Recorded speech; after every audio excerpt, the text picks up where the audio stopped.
दीवार पर कान लगाकर शारदा पड़ोसी सुभद्रा और उनकी शहर की बहू रानी की कहानी सुनने लगी और जो कुछ वो देख सकती थी वो देखने लगी। सुभद्रा चाची गुस्से में झाड़ू उठाकर अपनी आलसी बहू रानी जो कि सोफे पर सो रही थी उसके पास जाती है।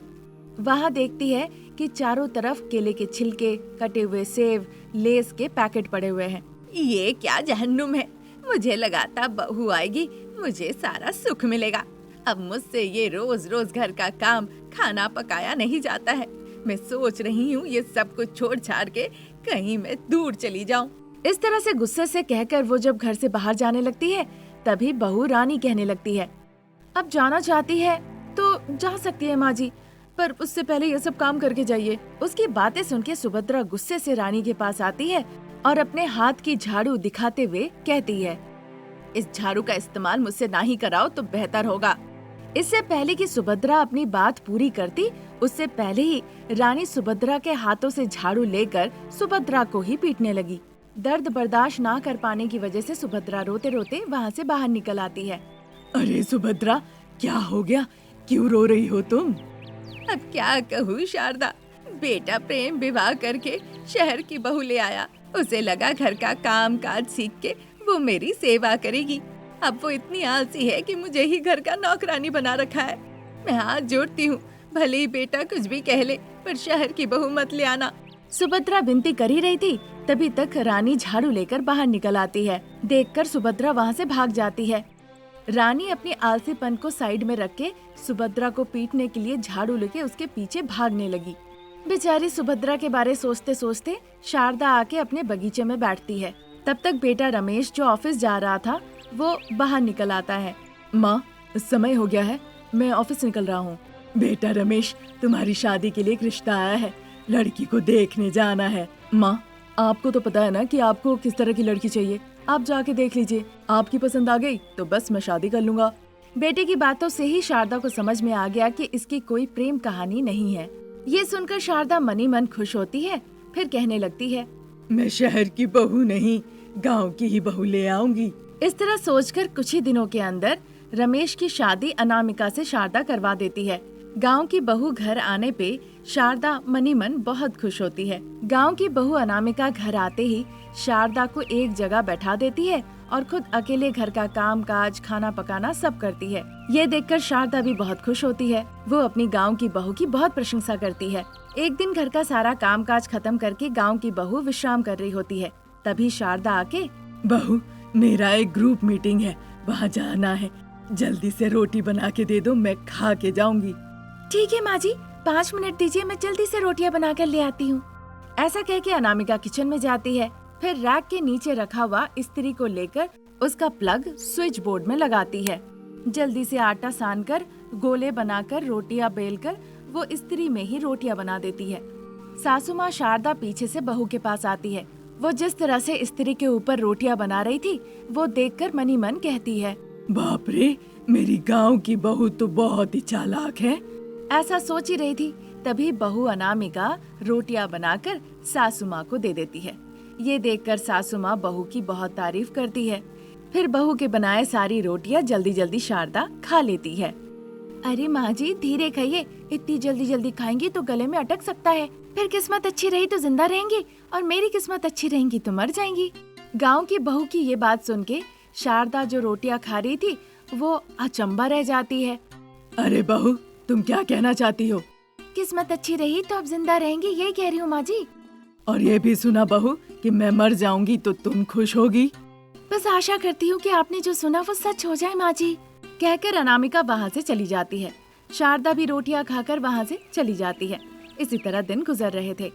फिर एक दिन शारदा हॉल में डस्टिंग पैन लेकर आती है और बहू अनामिका को बुलाने लगती है।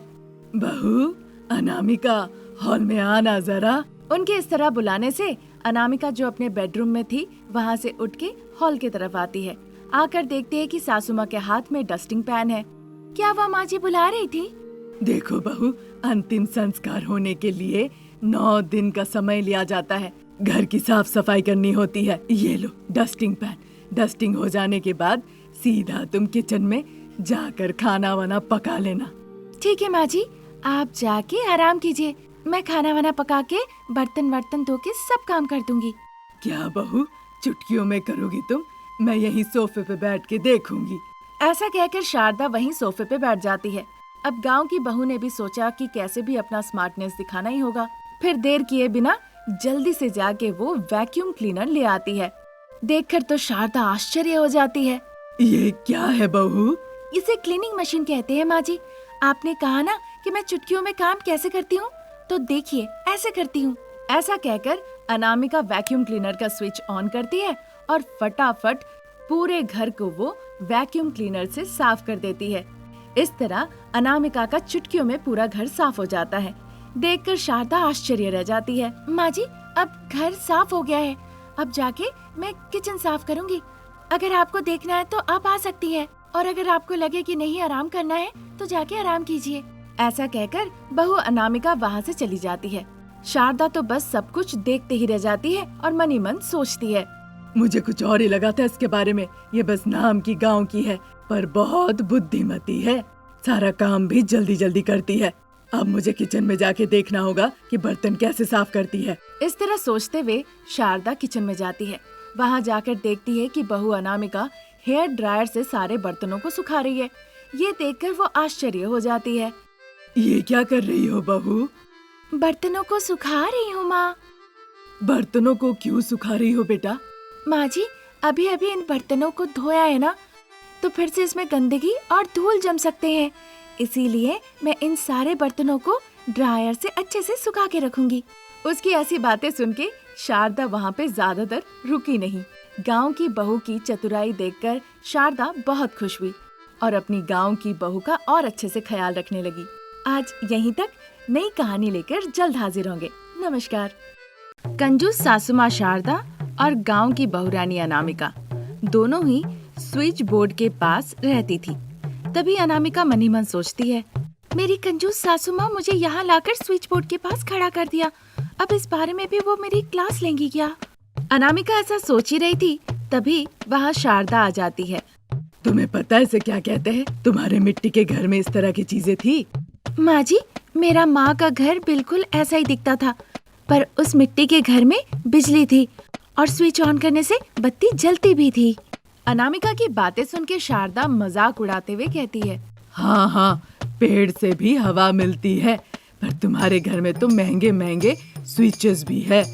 माँ जी, आपको जो कहना है कहिए, मेरे पास अभी बहुत काम है। मैं बहुत दिनों से देख रही हूँ तुम इन स्विचेस को बहुत खराब से इस्तेमाल कर रही हो। इनके साथ बहुत शक्ति से पेश आ रही हो। तो उसमें क्या हो गया माँ जी? बहुत दिनों से इस्तेमाल हो रहे हैं, उनकी आयु अब कम होती जा रही है। संभल के इस्तेमाल करना है।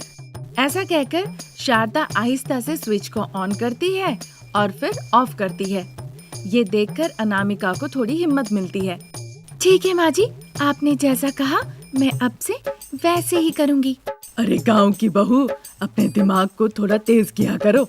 उनकी बातें सुन के अनामिका मनी मन सोचती है, दिखाऊंगी माँ जी, गांव की बहू भी चालाक हो सकती है, एक दिन जरूर दिखाऊंगी। आप अपनी कंजूसी की वजह से ये सब बचा के रख रही है। अब मैं भी अपना चालाकी दिखाऊंगी, फिर आप ही कहेंगी, बहू इतना अकल मत लगाया करो। ऐसा सोचकर अनामिका वहाँ से चली जाती है। अगले दिन अनामिका अपना चालाकी दिखाते हुए एक बड़ा सा इंडस्ट्रियल फैन लाकर अपने घर के सामने रख देती है। देखकर शारदा बड़ा आश्चर्य हो जाती है। ये क्या है बहू? अरे ओ बहू! इस तरह वो चिल्लाती है। अनामिका धीरे धीरे शारदा जो बाहर खड़ी थी उसके पास आती है। क्या हुआ माँ जी, आप इस तरह क्यों चिल्ला रही हैं? ये क्या, इतना बड़ा फैन यहाँ क्यों लगाया? मैं कहूँ उससे बेहतर है दिखा देती हूँ, देखिए। ऐसा कहकर उस फैन को वो ऑन कर देती है।